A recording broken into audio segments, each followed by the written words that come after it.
Hello, and welcome to everyone tuning in today for today's masterclass, which is how to pitch with myself, Jack Costigan.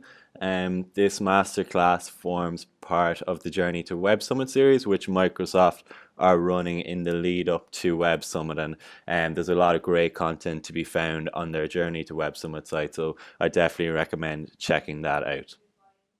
Just to before we start off with today's masterclass, I just have to call out that if you have any questions for myself today, you can tweet them using the hashtag MicrosoftJWS, and I will try to monitor those questions as best I can, and if there's anything particularly interesting there, I will call those out. I'll kick things off now, just by giving a bit of background about myself and who I am. Originally, I actually studied law in university, but while I was there, I kind of got involved in startups, and I was involved in my own startup, and we were accepted into our university startup accelerator program. Um, and I guess while I was part of that, I did a number of pitches. I was kind of responsible for doing the pitches on my team, and we would have had to done pitches in order to get into the accelerator to be accepted. And then as we moved on, we kind of did pitches, some to investors, and then at the end we did kind of like a launch where we pitched to media and different types of attendees. So I have some practical experience of doing pitches, from my time at the startup I was involved in. And then after I kind of I ended my involvement with that startup, and I saw that the Web Summit were looking for some interns about 2 years ago. So I decided to apply for that, and luckily I got to join the magnificent team that is the Web Summit. And basically for the last 2 years I've been working on that, primarily in relation to startups. So all of last year in 2015 I was the head of startup competitions at Web Summit and our sister events. So we also run events. We have Collision in the US, we have Rise in Hong Kong, Surge in India, and MoneyConf, which was in Madrid this year. So I was responsible for organizing the startup competitions at those events, and our kind of flagship startup competition is called Pitch, and that takes place at all our events, and it kind of features our top startups, and it varies in size depending on the size of the actual conference. But for example, at Web Summit last year, there would have been 200 startups competing in Pitch. It would have run over 3 days. We had pitched 200 startups pitching across three stages, and the final would have been on the Web Summit Centre stage, which would have been in front of about 4 to 5 thousand people. So it was quite a big event, and a great thing to be involved in. And I got to see kind of the very cream of the crop pitching, and some of the best startups in the world were involved in that. So it was really exciting to kind of get kind of front stage access. And then I'm moving into 2016. Then I kind of was heading up the startup experience at our events all of this year. So looking after startup events that go around them, in charge of organizing that. So I have a good bit of experience of working with lots of the startups that are coming to our events for the last 2 years. So it's been very enjoyable. So that's a bit about myself, and now I'll kind of move into just give you an overview about exactly what we're going to talk about today in the masterclass, which of course is how to pitch. So we'll kind of start off, and I'll just give a general overview about how you might tailor your pitch and the different types of pitch that you might be required to do. And then I'm just going to talk a bit about the startup pitching competitions, which will be kind of my main focus of the whole masterclass. And then as I move through the presentation, I'll be talking about approaching your pitch, how you might prepare for it, the elevator pitch, your slides, the Q&A, and then a few notes on kind of your 30-second short quick pitch. And then if there's any questions come in, I will do my best to answer those at the very end. So starting off, the first thing I think that is really important to do is to know your audience. So that's, I guess, you got to tailor your pitch to whoever based or whoever you're pitching to. Of course, there's a number of different audiences that you might address, and this is kind of a general overview of a few of those might be. So, of course, you might be pitching in a setting where you're doing a startup competition, like the ones I would have organized last year, and generally these will be where you'll be pitching to a group, a panel of judges who could be made up of something kind of like investors, some media, some founders, or business executives, and then there could be an audience there as well. So in these cases, you just kind of have to think about what will the judges be looking for, and also what will the audience be looking for. I guess with a lot of the times in your startup competitions, it mightn't be really such a deep dive that you're doing into your product and what you're offering. Maybe more of a kind of overview. You might like there might be time restrictions. You might have only 3 or 4 minutes, so you really just need to give the judges a good overview of what you're doing and kind of keep it interesting for the audience as well, and both the judges, because what you definitely don't want to do is kind of bore people so that they're not going to be listening to you, and that's kind of how you lose your audience and your judges. And then I guess the second type of pitch you might be looking at is kind of your sales or customers pitch. So this is probably more something you're using every day as part of your business. It's probably what your sales team will be using, and this is kind of a very structured pitch, which I'm sure you've got a lot of time to work on, and you kind of can refine it, and it's targeted at acquiring, I guess, clients and people who might be interested in your business. And as I mentioned, it could be in your everyday sales, or maybe if you're at conferences kind of roaming the exhibition floor. It's kind of what you're using there to get people's interest, and just use it on an everyday basis.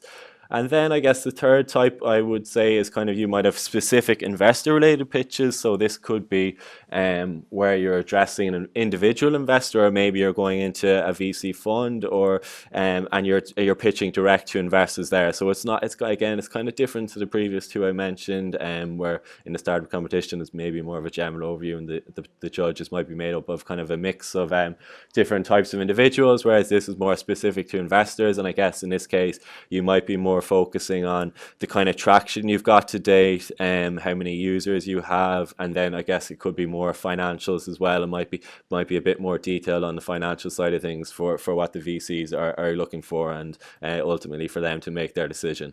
And then finally, I'd just like to mention media, who are obviously can form a very important part of a startup's growth. And when you're talking to the media or pitching to the media, ultimately, kind of what you want to say to them is whatever you want the wider public to hear about your company, whatever your message is, that's kind of what you need to communicate to the media. So when you're pitching to the media, you want to tell them about your company and what your kind of overall story is. So I guess that just kind of gives a general overview of the different types of pitches that you might do. And I think it's just very important to kind of, when you're deciding what your pitch is going to be, you need to know who your audience is, and how you're going to address them. So that's always kind of the first thing to start off with.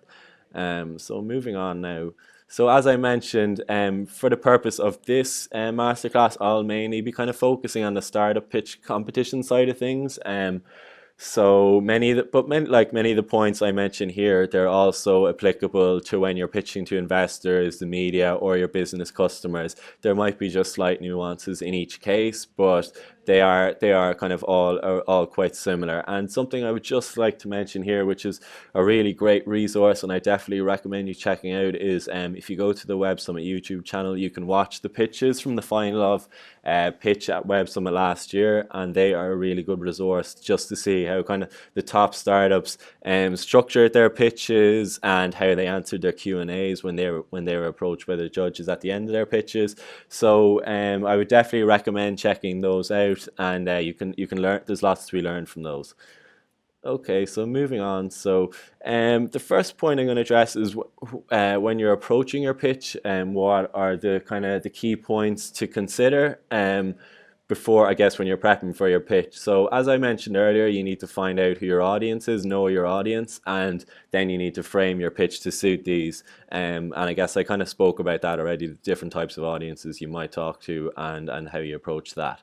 And then I think what's really important here now is knowing your key message. So Whenever I was preparing for a pitch, we would always kind of identify exactly what we wanted to say, and ultimately at the end of it, what did we want the audience or the judges, whoever is listening to it, to know about us or our company.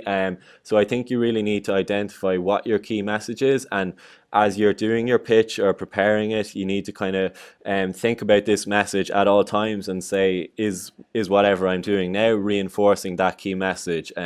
So you just need to, it's really important to identify that and make sure that everything you do kind of goes towards reinforcing that key message. Of course, it's also very important to do your research.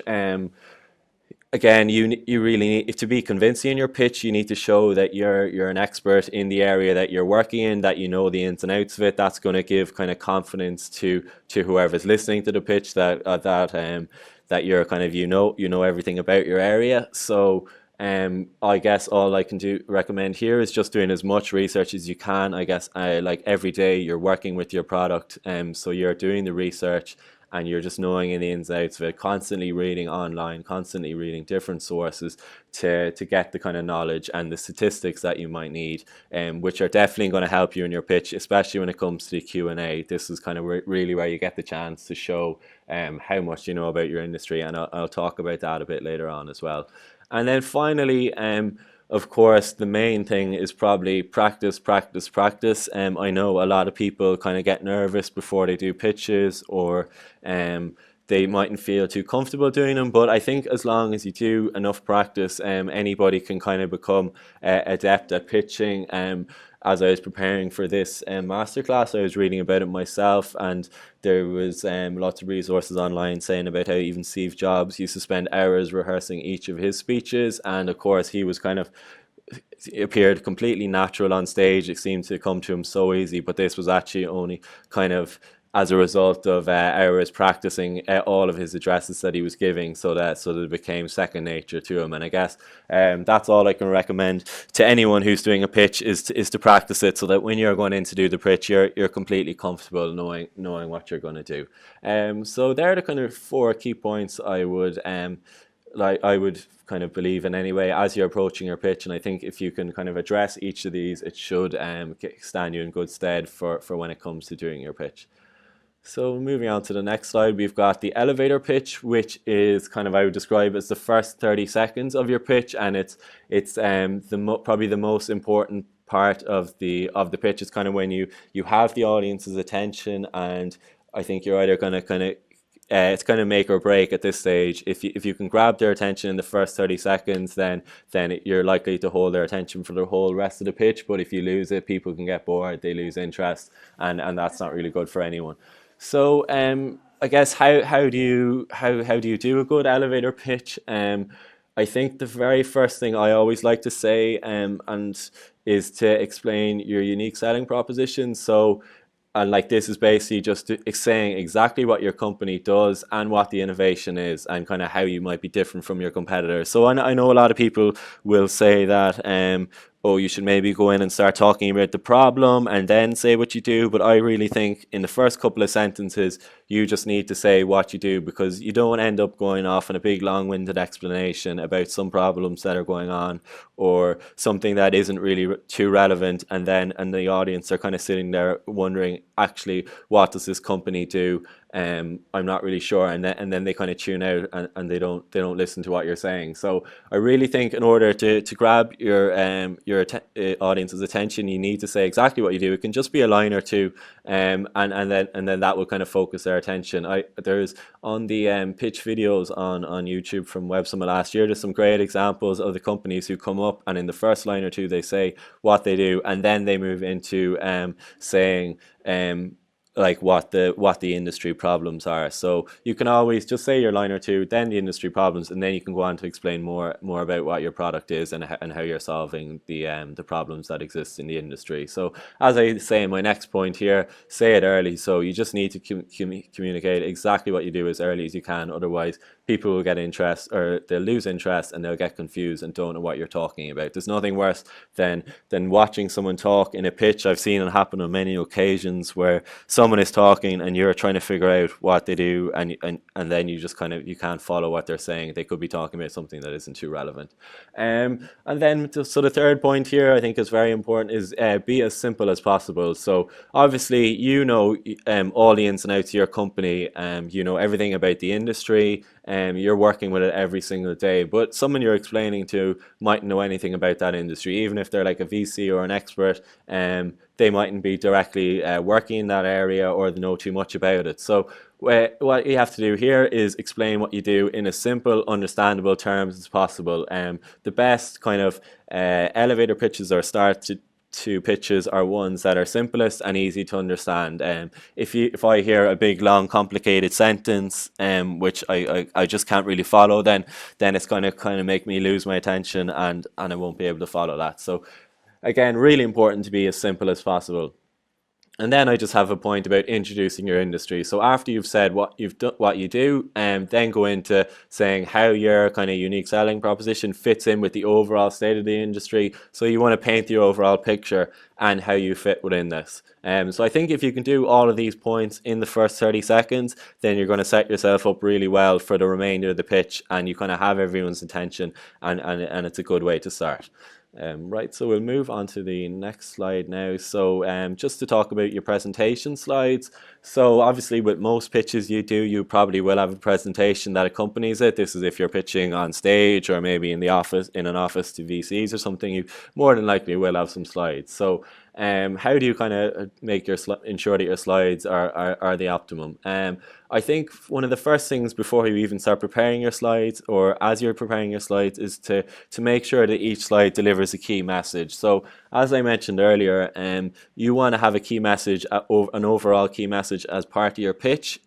So when it comes to preparing the slides, you want to make sure that each slide kind of delivers a part of that story, and they go towards telling your overall story. So you kind of have to ask yourself, when you look at each of your slides, how does this contribute to the overall message that I'm trying to tell? And you need to assess that, and maybe if it doesn't, then you need to go about changing it, or you just need to assess that for yourself.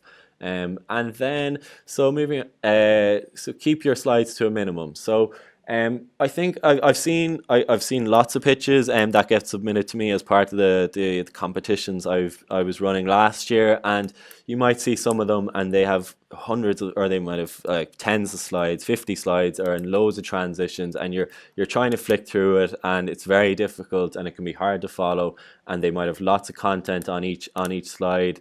And frankly, sometimes it can just be a bit boring if the presentations have too many slides and are too hard to follow. Because the audience, what it might happen is they'll end up looking at the slides, trying to follow them, what they'll be saying to themselves, what's going on here. And then while that's happening, they're not actually listening to what you're saying. So each slide should really kind of back up, or should kind of support your narrative of your pitch. So as a general guide, I like to recommend 6 to 12 slides. I think that's a good number for just for keeping it kind of not too long, and so that it supports whatever you're saying.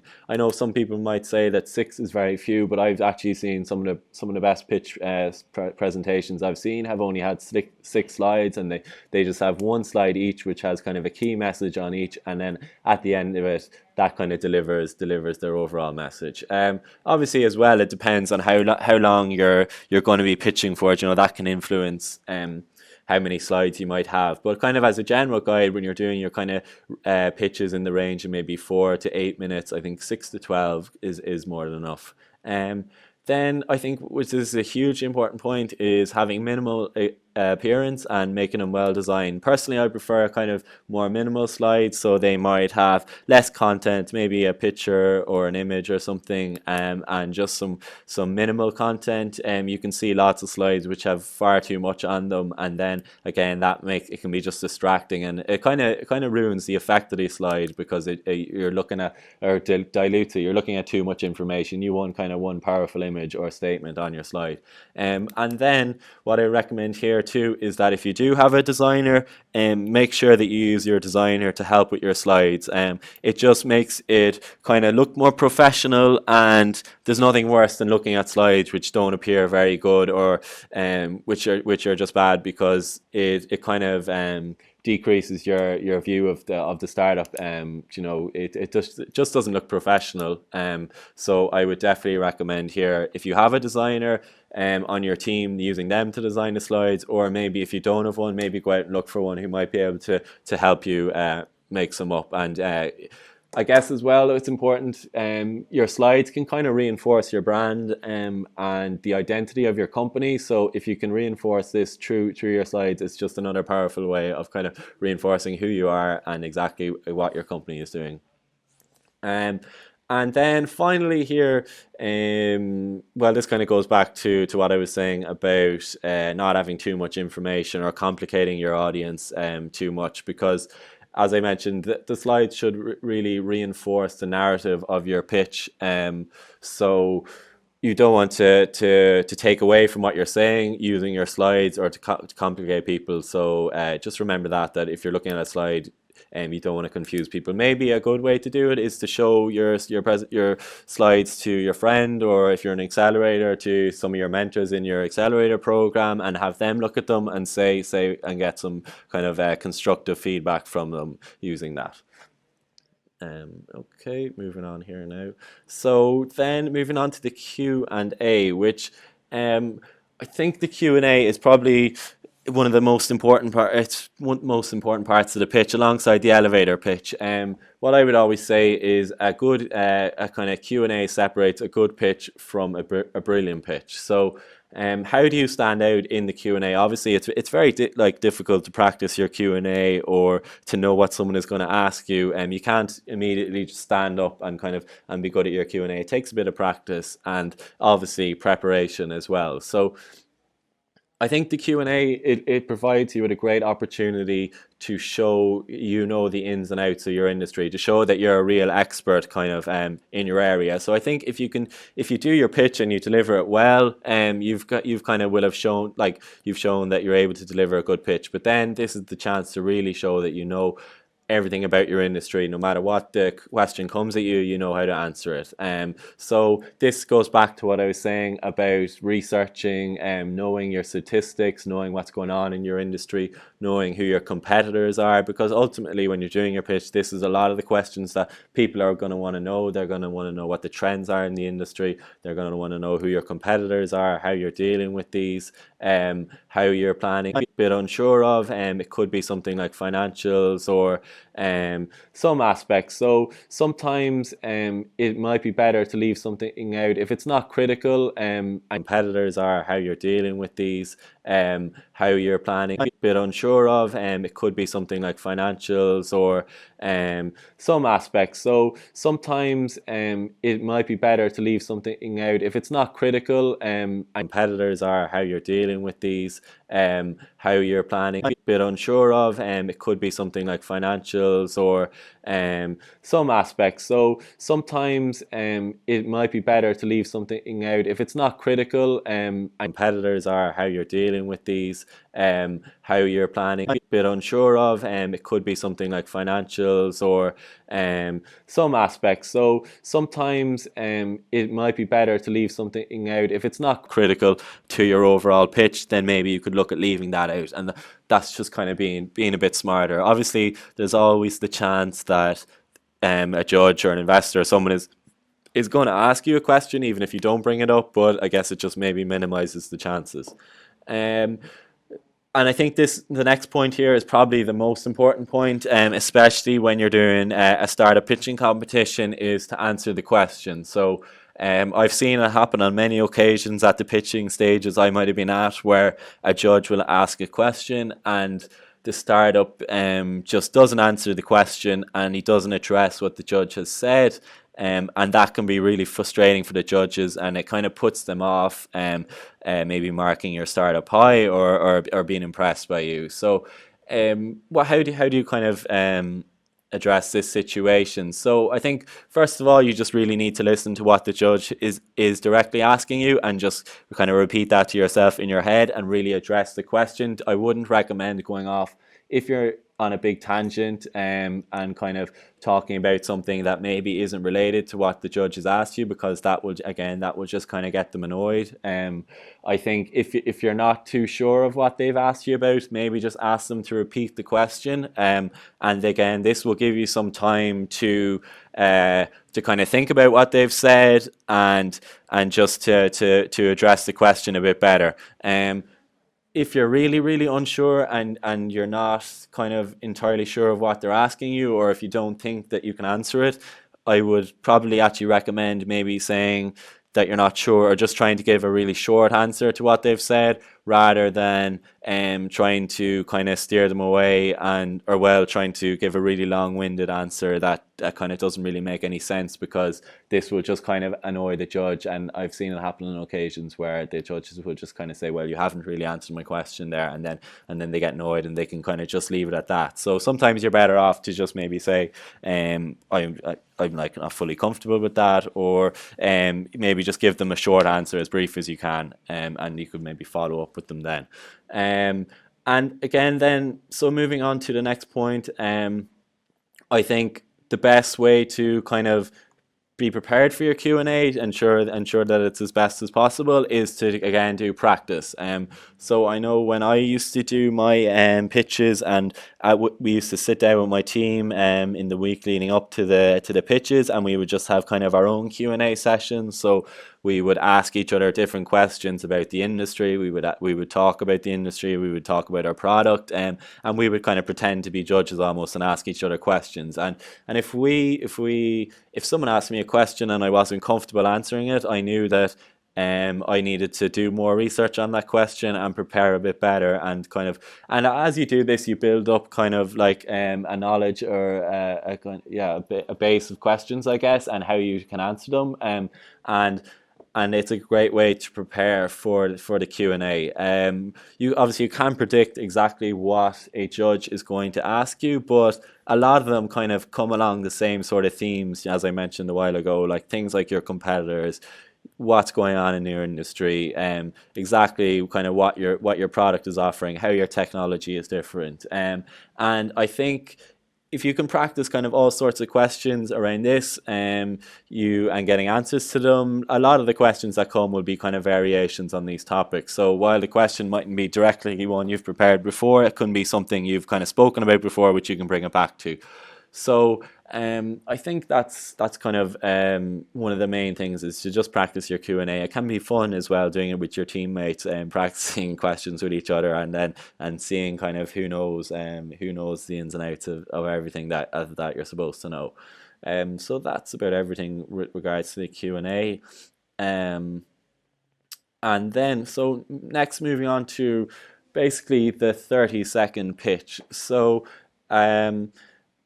this is kind of the rapid fire version of your company's pitch. I guess you've the like kind of classic example, maybe where you meet someone in a hallway at a busy conference, and you only have their attention for a minute, and you kind of really have to nail down that pitch, and how are you going to make an immediate impact. So I'm sure a lot of you might be familiar with a technique that is known as the pyramid technique. So this is a really good way to break down your 30-second pitch. So it's where you break it into kind of maybe three key parts. So the way I would think about it would be, you've got what do you do, what are your industry trends, and then what technology are you offering, or what is your kind of unique technology offering.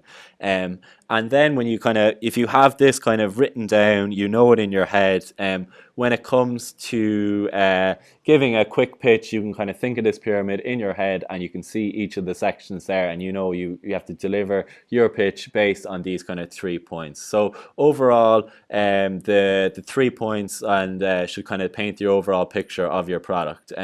So this is just a really good way to remember your pitch in these kind of short in these pressure situations, I guess, where you might meet someone who you know is really important, and you have to kind of deliver your key message to them in in a really short space of time. And then another point I would definitely recommend here is to be as clear as possible. So if you only have someone's attention for 30 seconds, people, they're not going to have time to kind of comprehend big, long, complicated sentences, or they're not going to be able to sit with you to discuss the ins and outs of the industry and your product and how it all works. So you really want your 30-second pitch to just be as clear and simple as possible, so that you can kind of give them a flavor for your product and the industry and what the opportunity is. And then so basically, they need to kind of hear your pitch and think, wow, I need to know more about this product. And they're going to say to you something like, they'll give you their card and go, yeah, I'd love to follow up, or etc. We'll talk more about this. I'll meet you for a meeting later on, or maybe we'll exchange emails or something later on next week. And if you can be as clear and simple as possible, I think then this is probably the best way of kind of getting your message across and getting someone's attention. As I said, when people are in a rush, they're not going to have a whole amount of time to listen to a big long-winded explanation, or they're not going to be able to kind of have the time to comprehend some really complicated terms. So I think if you, when it comes to your 30-second pitch, remembering the pyramid technique, so that's breaking it down, where you break it into three key parts. Again, as I said, I like to do there, what you do, the industry trends, and your technology. And just focusing on this in your head, and then kind of making sure that all of those points that you mention are as clear as possible. So that's basically everything for the masterclass from my side of things. I'm trying to monitor here now if there are any questions coming in via the Microsoft hashtag, and I can't really see anything coming in there. So what I would say would be that you can find I'm on LinkedIn, or I'm also on Twitter at Costigan. And if you do have any questions for me that you would like me to follow up with, then I would be more than happy to. Maybe just hit me up on LinkedIn or on Twitter, and I would love to connect. And I hope this was helpful for everyone, and you got some valuable points out of it. And I guess from the Web Summit's side of things, we're really looking forward to bringing Web Summit to Portugal, and really excited about it. It's going to be one of probably our biggest and best event ever, and it's really ramping up now in the next month or so, and it's great to see loads of initiatives like the Journey to Web Summit and all of these master classes. And I would definitely recommend checking out the other master classes on the Microsoft website, which are also a great kind of online resource, and there's loads to be learned there from what is a great series. So I guess that's about everything from my side of things, and thanks very much for listening, and I hope you enjoyed it. Cheers, bye.